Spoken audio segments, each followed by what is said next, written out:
K, ನಾಗರಿಕ ಸೇವಾ ಸಮಿತಿಯ ಸದಸ್ಯ. ಈ ವರ್ಷ ರಾಮನವಮಿ ವಿಶೇಷವಾಗಿ ಆಚರಣೆ ಮಾಡಲು ನಾಗರಿಕ ಸೇವಾ ಸಮಿತಿಯ ಎಲ್ಲ ಸದಸ್ಯರು ತೀರ್ಮಾನಿಸಿ ಈ ಬಾರಿ ವಿಶೇಷ ಏನಂತ ಕೇಳಿದ್ರೆ, ನಾವು ರಕ್ತದಾನ ಶಿಬಿರವನ್ನು ಬೆಳಗ್ಗೆ 9 ಗಂಟೆಗೆ ಈ ಒಂದು ಪ್ರದೇಶದಲ್ಲಿ ಹಮ್ಮಿಕೊಂಡಿದ್ವಿ. ಅದೇ ಪ್ರಕಾರ ಅದರ ನಂತರ ಭಗವದ್ಗೀತೆಯ ವಿತರಣೆ ಕೂಡ ನಾವು ಅರ್ಥಪೂರ್ಣವಾಗಿ ಮಾಡಿದ್ವಿ. ಈಗ ಸಂಜೆ 4 ಗಂಟೆಯಿಂದ ಮಜ್ಜಿಗೆ ವಿತರಣೆ ಕಾರ್ಯಕ್ರಮ ನಾವು ಹಮ್ಮಿಕೊಂಡಿದ್ದೀವಿ.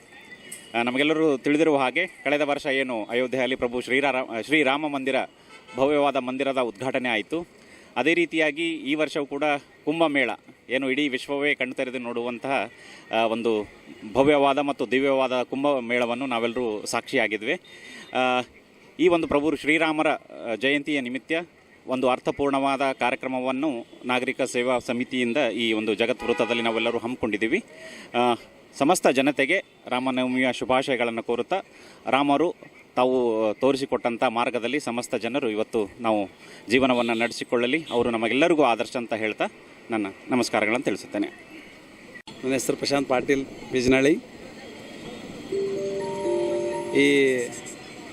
ಇವತ್ತಿನ ಈ ರಾಮನವಮಿ ನಿಮಿತ್ತವಾಗಿ ನಾವು ರಕ್ತದಾನ ಶಿಬಿರ ಮತ್ತು ಭಗವದ್ಗೀತೆ ವಿತರಣೆ ಮಾಡಿದ್ದೇವೆ ಮತ್ತು ಅದಾಗೆ ಸಂಜೆ 4 ಗಂಟೆಗೆ ಮಜ್ಜಿಗೆ ವಿತರಣೆ ಕಾರ್ಯಕ್ರಮ ಇಟ್ಟಿದ್ದೇವೆ.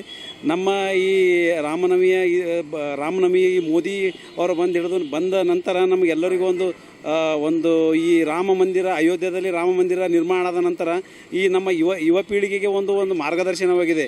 ನಾವೆಲ್ಲರೂ ಒಗ್ಗಟ್ಟಿನಿಂದ ಈ ಹಿಂದುತ್ವವನ್ನು ಬೆಳೆಸೋಣ, ಈ ಹಿಂದೂ ಬಳಿ ಎಂಥ ಶಕ್ತಿಯಿಂದ ದುಡಿದು ಈ ಹಿಂದೂ ರಾಷ್ಟ್ರವನ್ನು ಮಾಡೋಣ ಅಂತ ಎಲ್ಲರಲ್ಲಿ ಒಂದು ಯುವ ಶಕ್ತಿಯಾಗಲಿ ಹಿರಿಯರಾಗಲಿ ಎಲ್ಲರಿಗೂ ಒಂದು ವಿನಂತಿ ಪೂರ್ವಕವಾಗಿ ತಿಳಿಸೋಣ ಅಂತ ಈ ರಾಮನವಮಿಯ ಶುಭಾಶಯಗಳು. ಶ್ರೀರಾಮನ ಜನ್ಮೋತ್ಸವ ಇದು ಒಂದು ಬಹಳ ವಿಶೇಷವಾದ ದಿನ. ಯಾಕಂದರೆ ಈ ಸನಾತನ ಧರ್ಮದಲ್ಲಿ ರಾಮ ಹುಟ್ಟಿ ಬಂದಿದ್ದೇ ವಿಶೇಷ. ರಾಮನು ಈ ಭೂಮಂಡಲಕ್ಕೆ ಹುಟ್ಟಿ ಬಂದಿದ್ದೇ ಒಂದು ವಿಶೇಷವಾದ ದಿನ. ರಾಮ ಜನ್ಮವಾದ ಇವತ್ತಿನ ದಿನ ಭಾಳ ವಿಶೇಷ ದಿನ. ಯಾಕಂದ್ರೆ ರಾಮನು ಈ ಭೂಲೋಕಕ್ಕೆ ಬಂದು ಜನಿಸಿದ ಮೂಲಕ ದ್ವಾಪರ ಯುಗದಲ್ಲಿ ಎಲ್ಲ ರೀತಿ ಪಾಠಗಳನ್ನು ಕಲಿಸಿಕೊಟ್ಟಿದ್ದ ನಮ್ಮ ಭಾರತೀಯರಿಗೆ.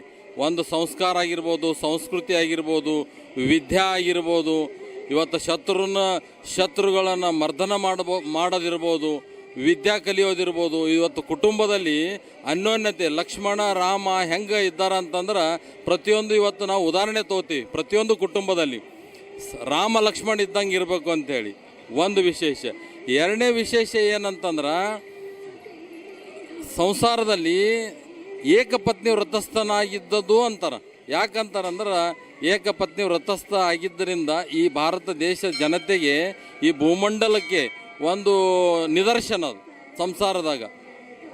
ಹಾಗೆ ಇನ್ನೂ ಹಲವಾರು ರೀತಿಗಳು ರಾಮನ ತತ್ವಗಳನ್ನು ಸಿದ್ಧಾಂತಗಳನ್ನು ಅಳವಡಿಸ್ಕೋತಾರೆ.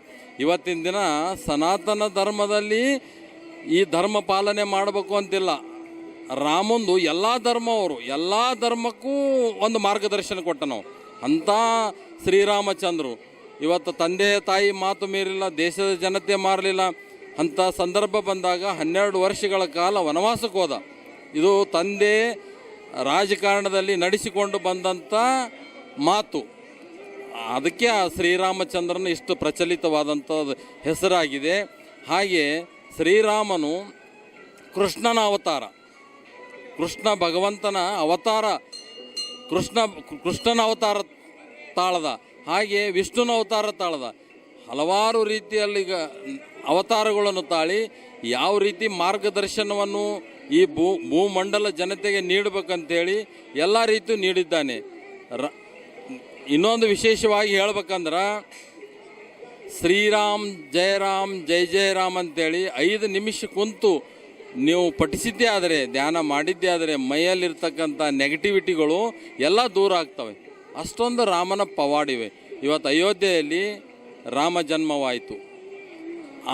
ಆ ಭಾಗದಿಂದ ಇಡೀ ಭೂಮಂಡಲಕ್ಕೆ ಅವನ ನೀತಿ ತತ್ವಗಳು, ಸಿದ್ಧಾಂತಗಳು, ಒಂದು ಸಂಸ್ಕಾರಗಳು ಎಲ್ಲ ಪರಿಚಯ ಆದವು.